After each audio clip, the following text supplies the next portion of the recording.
From Carol Urner and Ellen Thomas, who are the co-chairs of the Women's International League for Peace and Freedom Disarm in Wars Committee. And over the past, has it been 6 weeks? Did y'all go out since January? Since January, they've been doing a nationwide tour, visiting different WILPF chapters.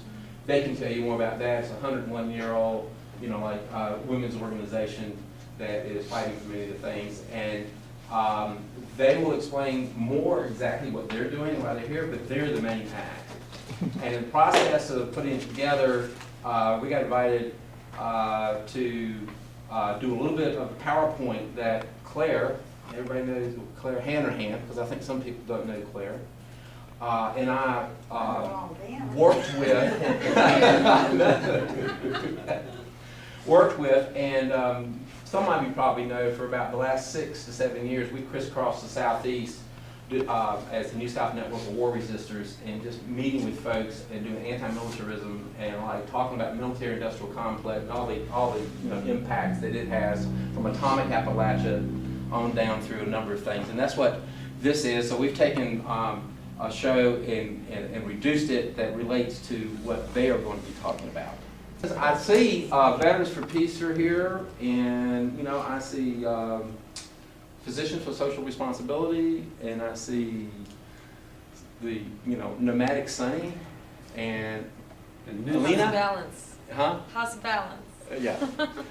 Everyone that I kind of recognize are doing a lot of different things.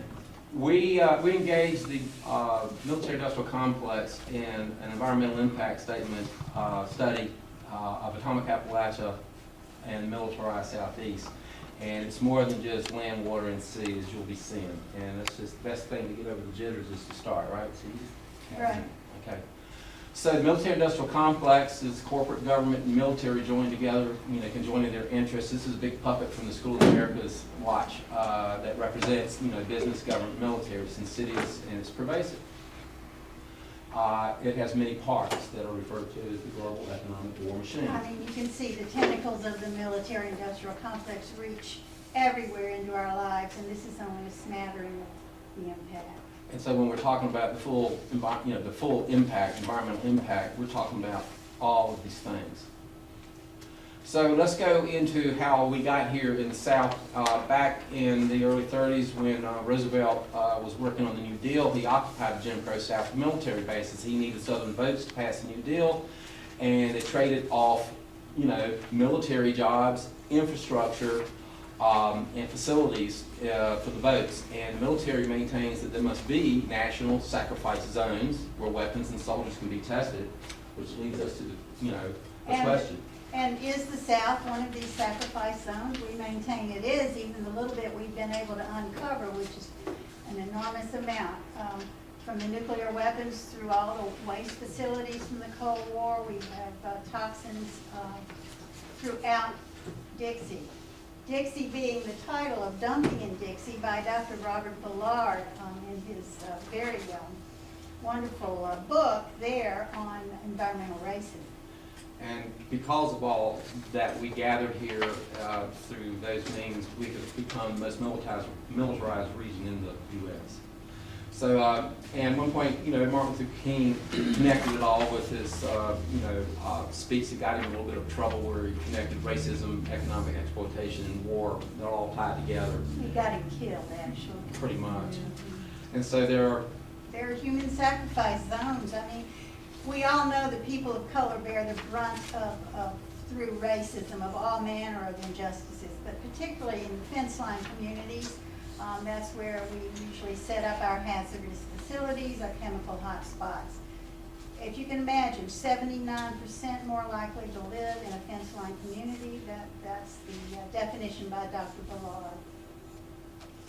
So there are something called formerly used defense sites. They could have been anything that connects to the military. There's over 8,000 formerly used defense sites nationwide, over 1,000 of them in the South. They include everything that we talk about. There's over 1,300 Superfund sites in the United States, of which 900 are formerly used defense sites.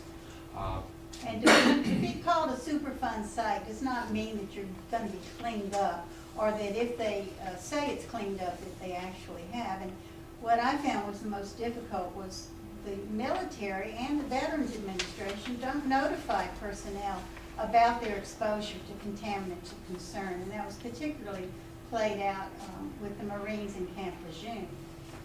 And so actually the 1 in 10 Americans that lives within 10 miles of a Superfund site, we have several around here, so that qualifies all of us.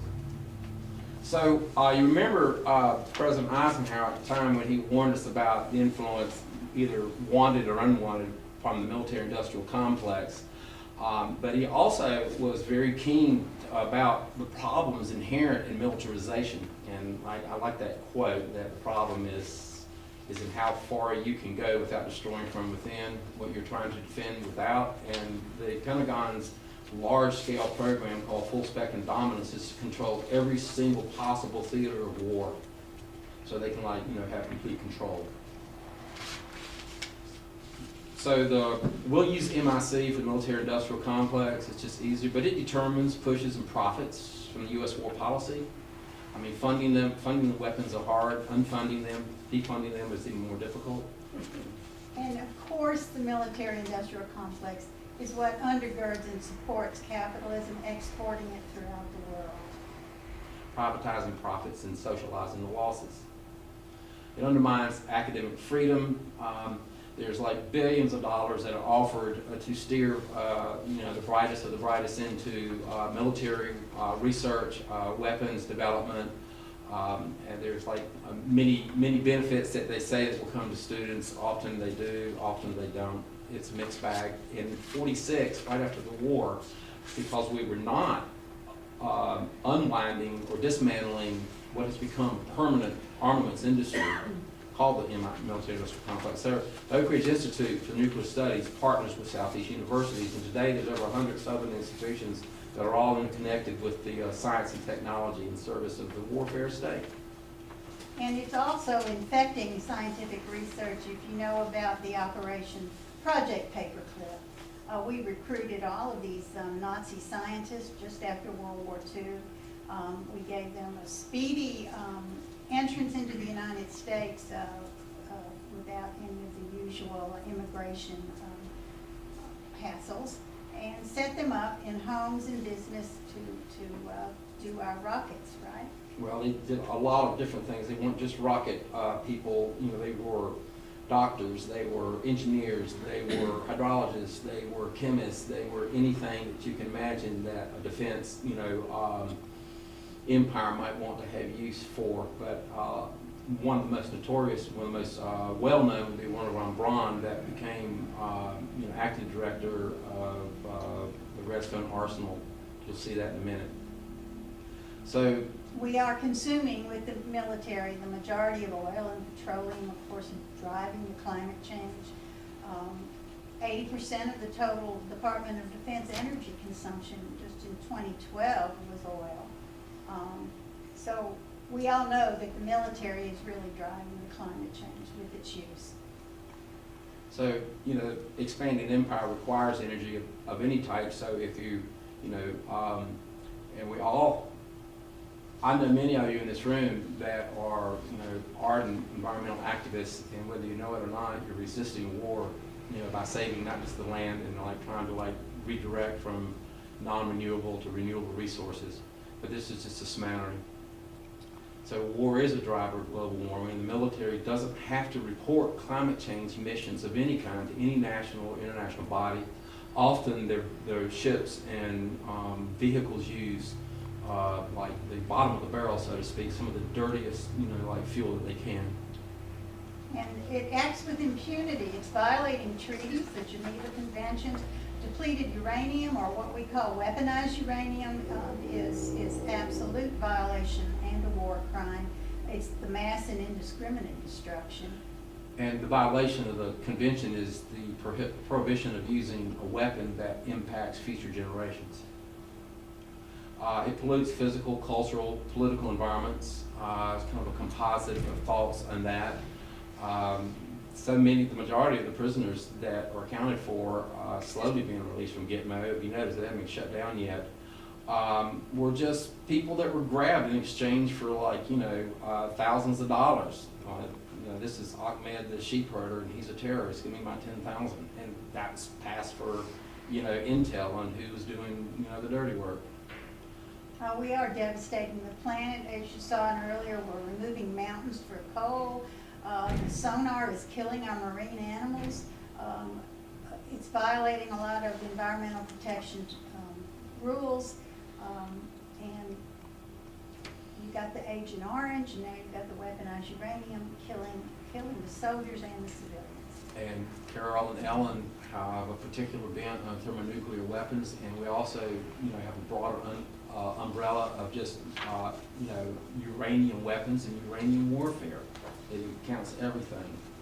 The MIC is deploying, deadly drones for saturation surveillance, little by little by little. Projections are that 110 U.S. drone bases will be in 39 states, and their range will be overlapping, so they have complete surveillance capability across the entire, country.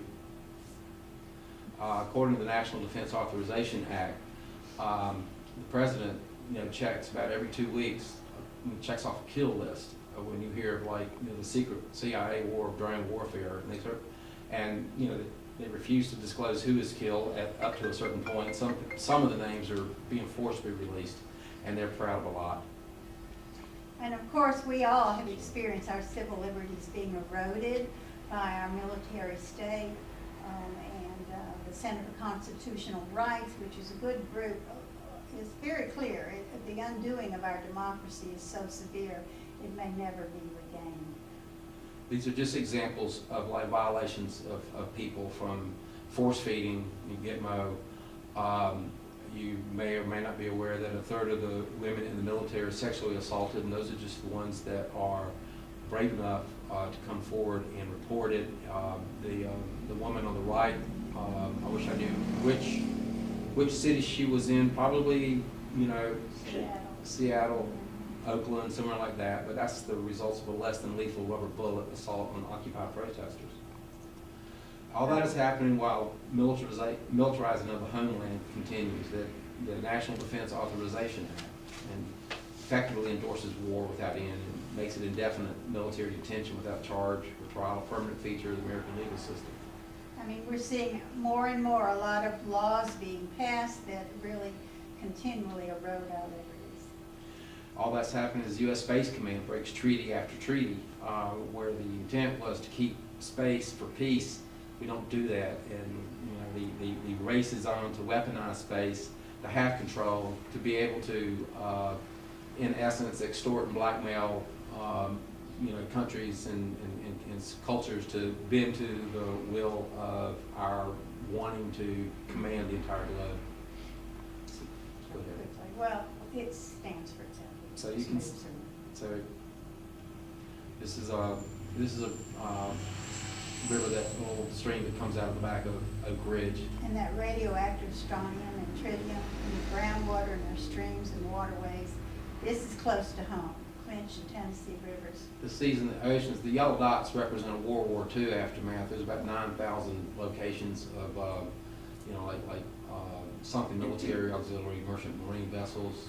And the problem with a lot of this is these are rotting, not rotting, but rusting hulks full of chemical weapons, radioactive materials, and there's really no plan in place for retrieving or cleaning it up. The point about radiation, that the oil, diesel, chemicals, and munitions were from like World War II, but since then we know of 11 submarines that have gone down and 8 reactors sitting somewhere, usually in water too deep to recover. And there's over 500,000 pieces of debris from all the different things that go into space that are still floating around up there, at such a, just orbiting at that tremendous speed. There's no plan to try to mitigate any of that. No, it's fine. Those are just horrible images of war and what it does to children. A single death is a tragedy. We can kill 1 million, and it's just a statistic that we tend to glaze over. So all this leaves a toxic legacy, endless generations. The Fallujah baby is a result of the depleted uranium dust that is left after the explosions, the fires. It's just. And that's the intergenerational aspect of these war crimes and the weapons that we use that violate all the treaties. And the real war terror is the PTSD. So it's meaner, not greener. The military, the Army, Air Force, Navy, and Marines are all coming out with various ways of saying they're going green. They're going green. And in fact, we know it's just a cover. They're meaner, but they're not green. I mean, the Secretary of the Navy was pointing to like it's an essential strategy to maintain the warfighting capabilities. And they see the oil running out too. And they also see climate change in the eroding coastlines and buying up lots of land. And they're raising the wharfs and the docks all up and down the East Coast 3 to 6 feet. So we're going to go into the lethal advance of the atomic age, and you can see the statistics. I mean, the number of warheads has actually gotten better as we go along, but oftentimes they take old, low yield, and reduce them by thousands and replace them with like higher yield, more effective weapons. So Oak Ridge is that secret city that was, everyone's land was seized from them, farmers who had been farming for generations, to create the atomic secret city, the Manhattan Project, for the Hiroshima bomb. So the population rose in a relatively short time from around 3,000 to upwards to about 60 or 70,000. Oftentimes people had less than 6 weeks to like pack it up and get out. And this is a pattern that's repeated in a number of these facilities. Down in Aiken, South Carolina, another component of Manhattan Project, of which Oak Ridge was found, was for the Savannah River site. Its job was the production of tritium and weapons-grade uranium and plutonium. And it looks complex because it is complex. The only real green thing down there is the colors they used in the chart. And it's one of the most contaminated sites in the world. You can find it on the Savannah River, just south, near Aiken, south of Augusta.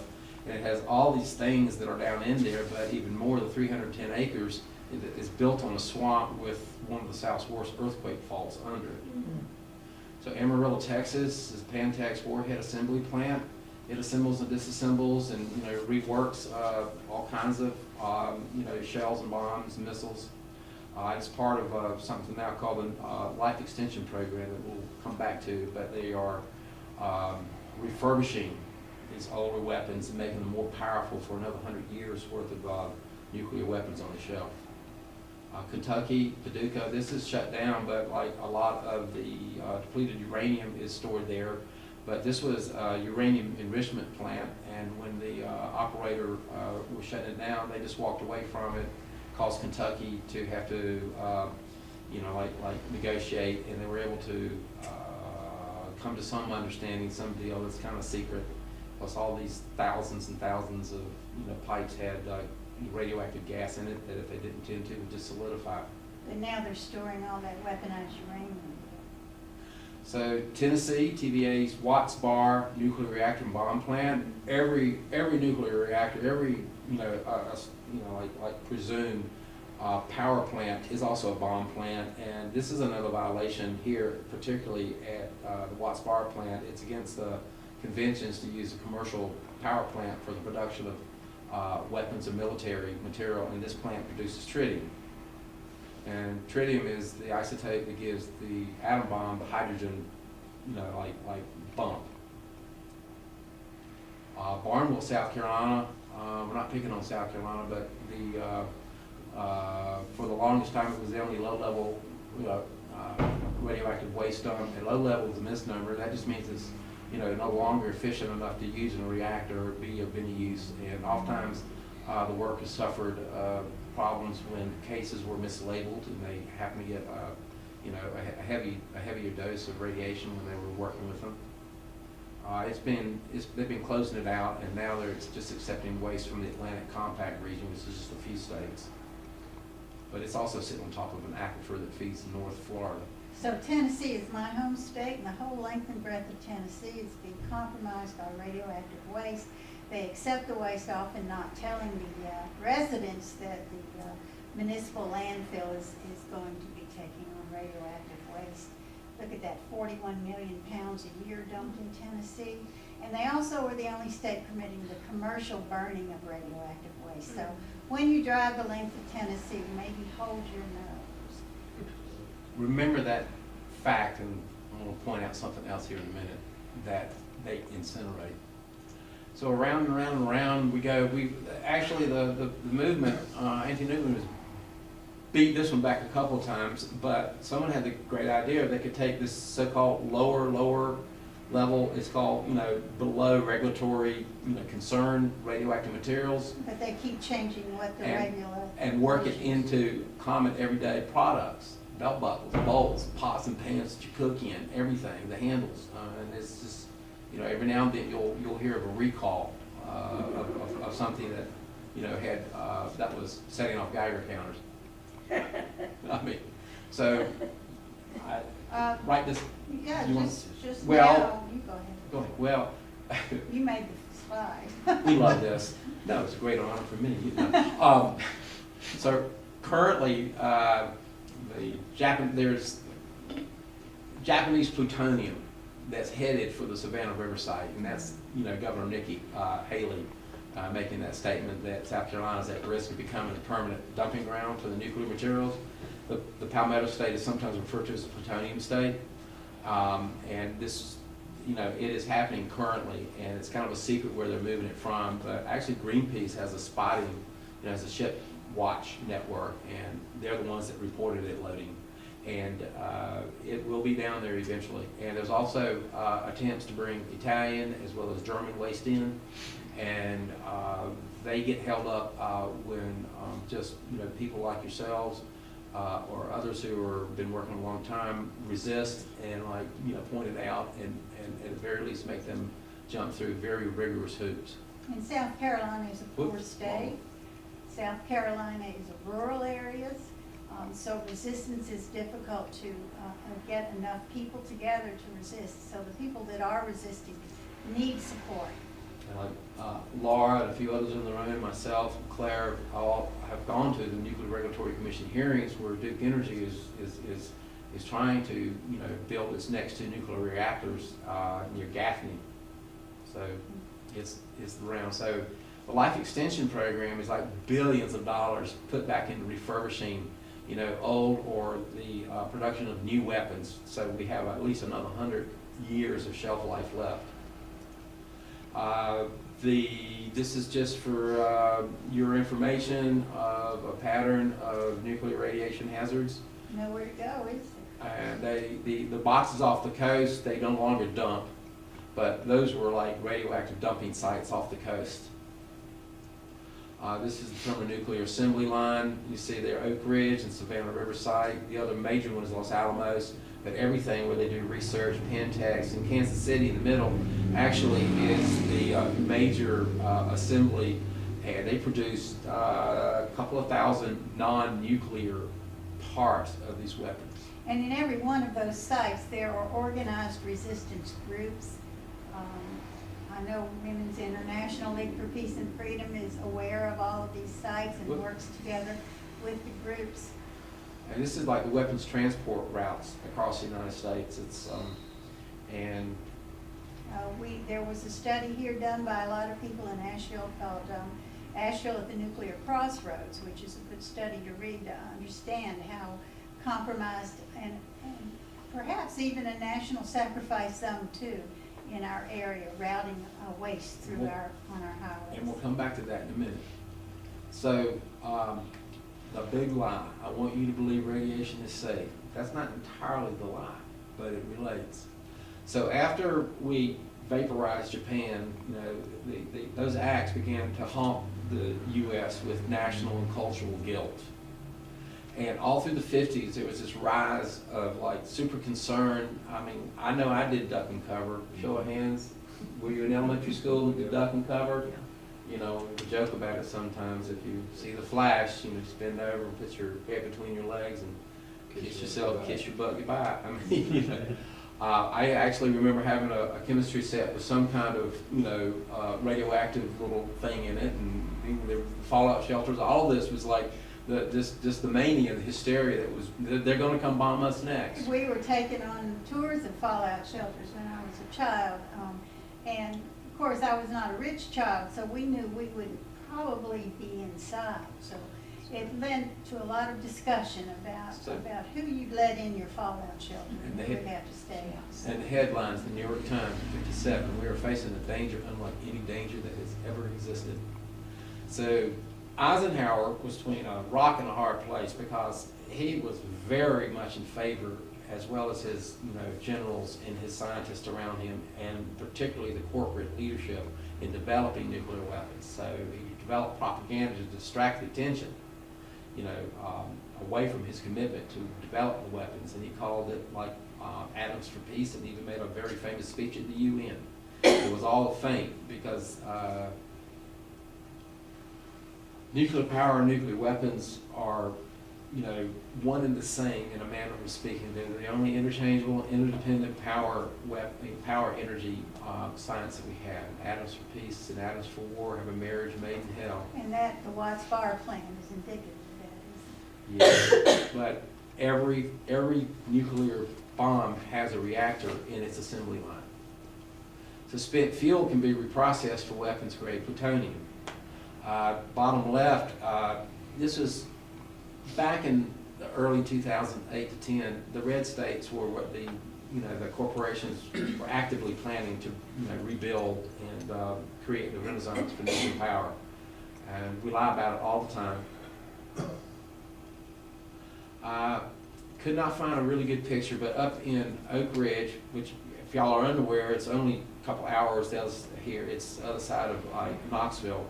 But the uranium processing facility is part of the new bomb plant that is required for refurbishing and reprocessing and reworking these materials. And the 2017 budget seeks almost $600 million for UPF, and there's $1 trillion planned expenditure over the next 30 years.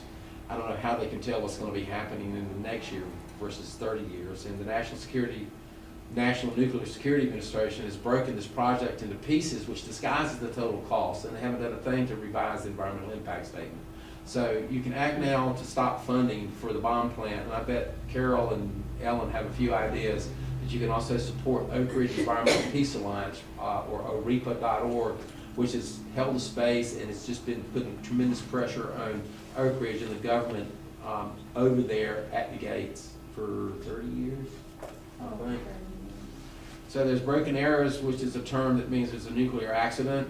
Y'all know we dropped atom bombs on the United States. This one was accidentally dropped over South Carolina. A lot of conventional explosives went off and created this crater, damaged the house, but the nuclear package didn't. Mid-air exercise in the air, there was a mid-air accident, and the protocol is that the jet is carrying the bombs going down, jettison the bomb by parachute, and in clear sight of everyone near Savannah, they dropped an H-bomb, and curiously enough, no one seems to know where it went. There was a rumor that there was a Russian boat off the coast some years later that was experimenting with like some deep sea, small submarines that may have snuck in there, but that's the only rumor.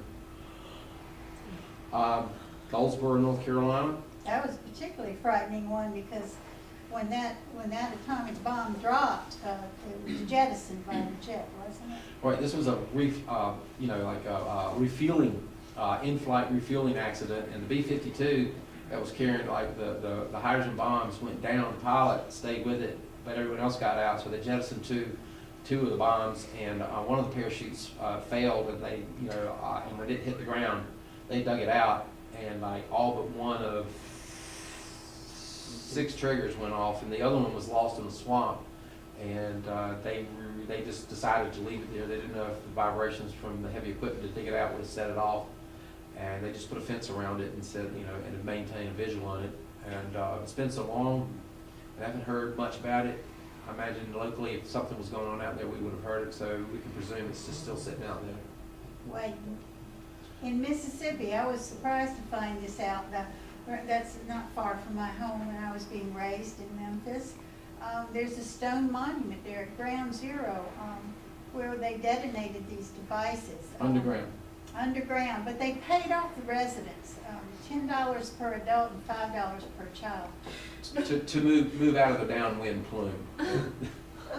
And basically, the tomb like slabos had just done big here. They gathered up all the stuff and shoved it back down the hole. They said they were studying seismic propagation through these salt domes that are all down in there.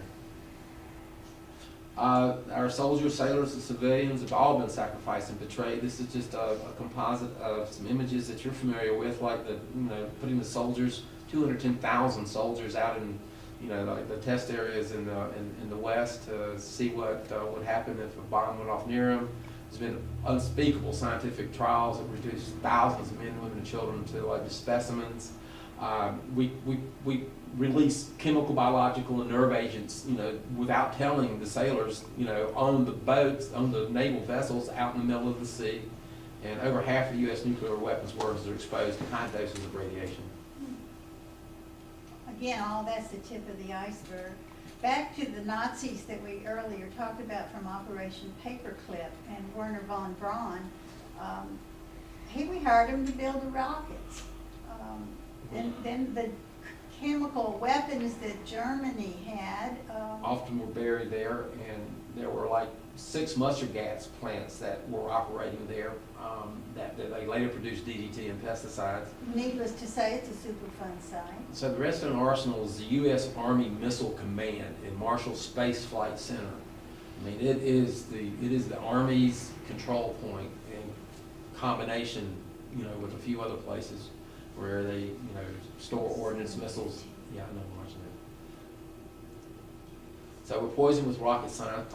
Chloride is like a mixture of in rocket propellant that's into like the groundwater of about 43 states. So all those rockets that get set off, we are really contaminating our water. Now here in Memphis, the Tennessee Army Defense Depot, this woman is one of the ones who stood up after 3 generations of her family were poisoned by all of these elements, or arsenic, cadmium, and whatever. And as she says it well, Doris Bradshaw, about environmental racism, the way we treated people of color throughout the U.S. is the way we're treating countries of color throughout the world.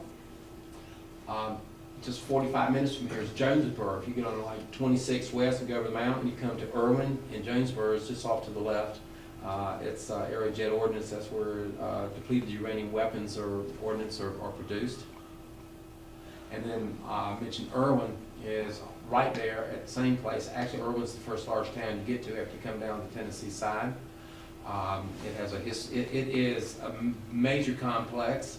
It has a Scandinavian company inside the complex called Studsvik, which actually operates just outside the fence an incineration of radioactive materials, and it doesn't get rid of the radiation, it just reduces the volume, then they can pack it and go bury it.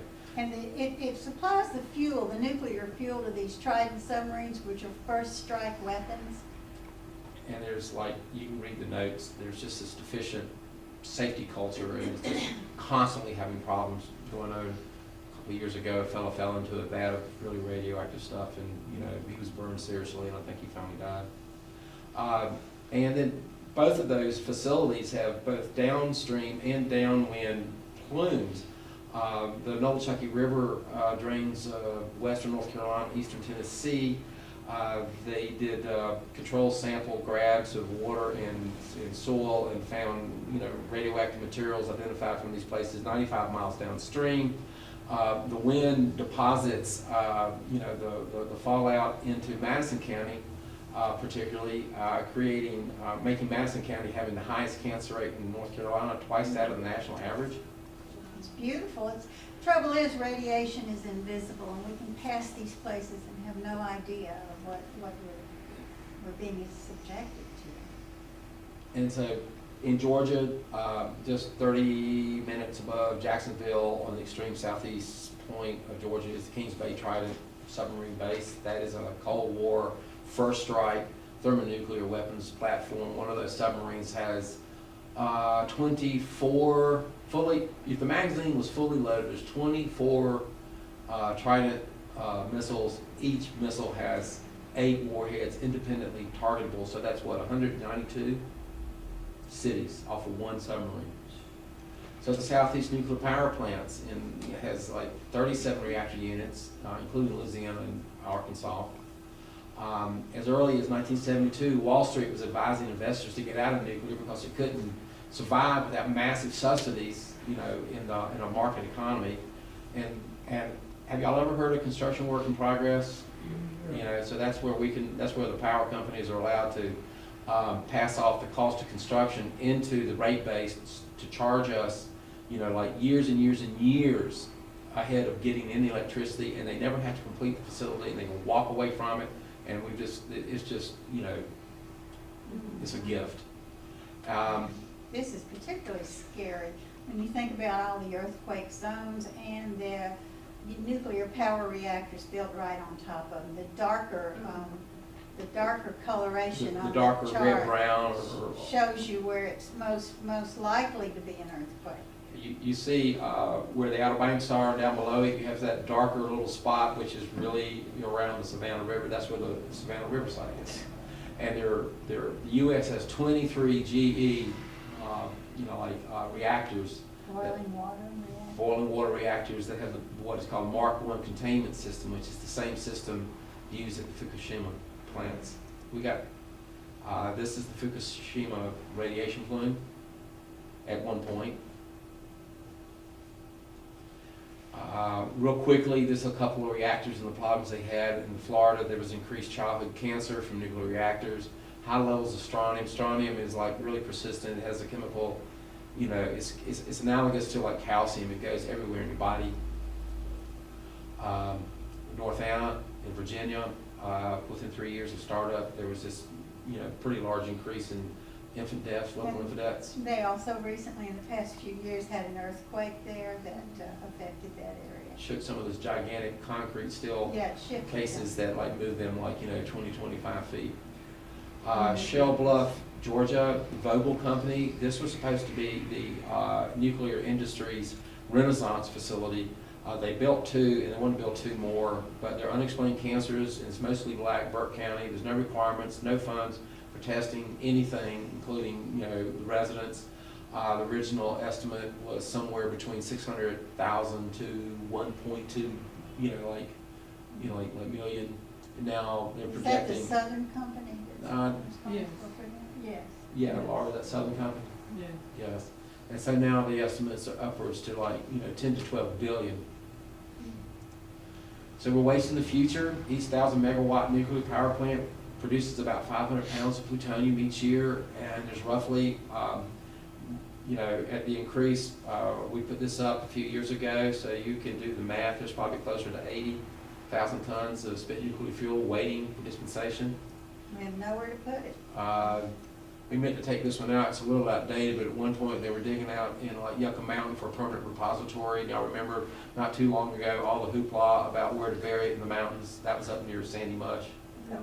I thought we took it out. But here's the reference to the nuclear crossroads, Asheville. When you're going to transport, the idea is that the commercial power plants would love to get rid of the waste, and the military and the government would love to get the weapons grade stuff out of it, so they would cart it down to the Savannah River site to reprocess it before they buried it, wherever they buried it. So on 26 and some on 40, that's what we were talking about. We're at the crossroads. If they ever decide to actually go through with that plan, there's all kinds of problems with moving stuff. It's not against the law to move it. So the verdict is in on nuclear power. Our friend Mary Olson, she's the Southeast Director for Nuclear Information Resource Service, which has been one of the best watchdogs on this stuff for the past 35, almost 40 years now. We have 104 nuclear reactors. Mm-hmm. So willful ignorance, psychic numbness, y'all can make your minds up. We can talk about this forever about why we're here, but the MIC is sort of like the $1 trillion sacred bull in the room. So be clear in your demands. Occupy the bomb plants. And who ever heard of such a thing? Proposition 1. Yay! And that's the Y-12 National Insecurity Complex. So we know all this is awfully hard to look at, and we're only showing you a tip of the iceberg and just a little bit, and it's hard to know how to present it without folks getting really down and feeling hopeless. But we're hoping that Carol and Ellen can give us some solutions or some ideas. They've got the good news. How we can move forward.